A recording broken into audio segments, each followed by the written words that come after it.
And so the strategic imperative is really courageous creativity.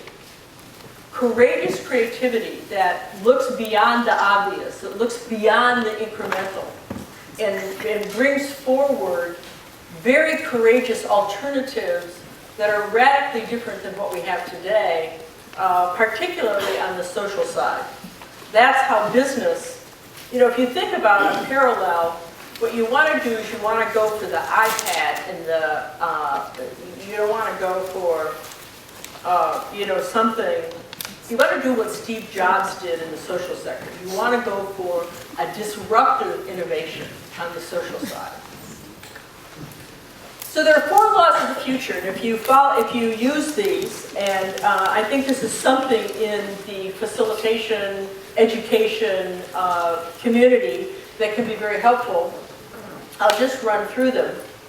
First of all, people tend to overestimate driving forces in the short run and overestimate their long-term impact. So people spend a lot of time responding to something they think is changing their world in front of them, and it never does quite what they think. The biggest one for that, of course, is the internet. Everybody thought the biggest impact of the internet was e-commerce and in business.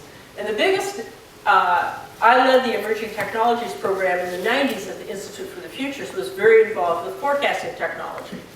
The biggest impact of the internet is the social media and in how it's transformed the daily life of everybody on the planet. That's the biggest impact, and we are just at the beginning of the transformative effects of that.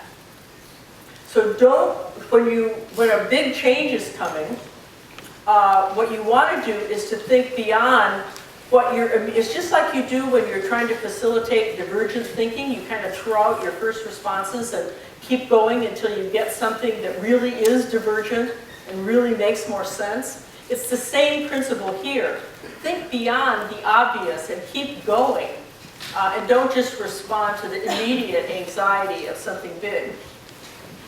The second law of the future, if something's unsustainable in the long run, it will end. We all do things that are unsustainable. Every profession does things that are unsustainable. Every business does things that are unsustainable. It is amazing how much time is put into things that are unsustainable.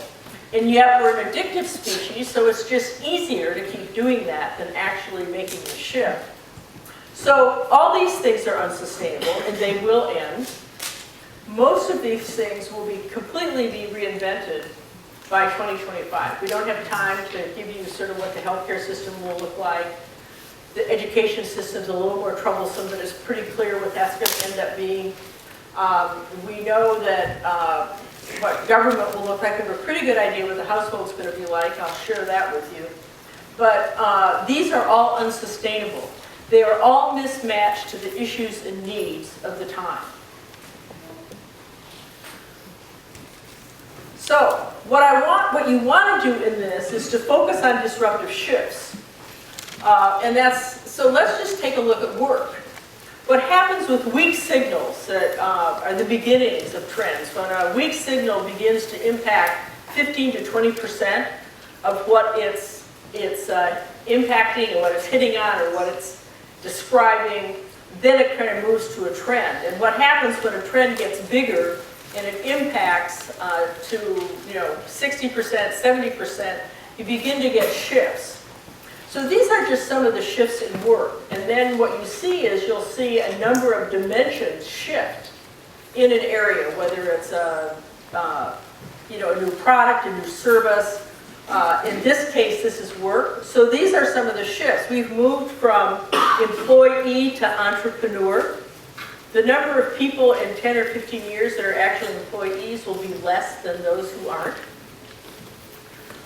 Career ladder to experience portfolio. No one tries to go up a career ladder anymore.